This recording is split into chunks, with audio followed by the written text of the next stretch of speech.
The forgotten genocide, the Herero and Nama. Long before the world learned to fear the word genocide, it happened in the dry, sun-bleached plains of German Southwest Africa, now known as Namibia. In the late 1800s, Germany joined the scramble for Africa, claiming vast lands and rich cattle herds as part of its new empire. The Herero and Nama people had lived there for generations, their lives tied to their cattle, their families, and their ancestral lands. But the German settlers and colonial officers wanted more land. They seized Herero cattle, pushed families off their lands, and imposed heavy taxes that no one could pay. Anger and desperation grew.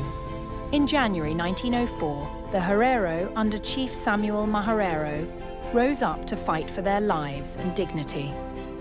Soon, the Nama people, led by Hendrik Witbooi, joined the rebellion.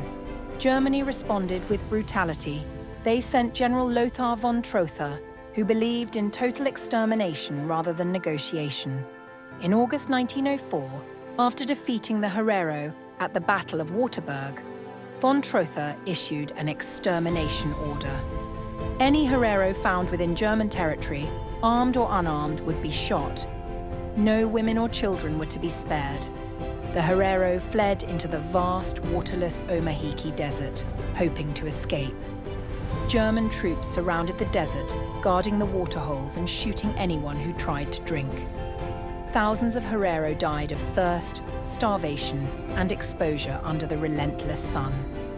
By the end of the genocide, around 80% of the Herero, about 65,000 people, and 50% of the Nama, around 10,000 people, had been killed.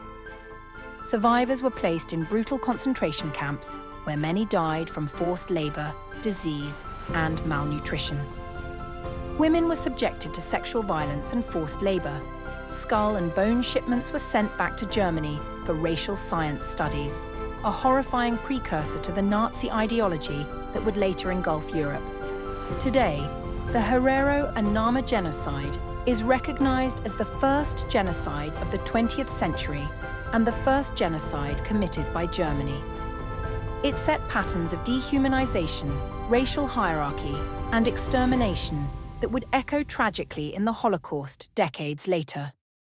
The land where the Herero and Nama once thrived still holds their stories, whispered by the desert winds, reminding the world of a past that should never be forgotten.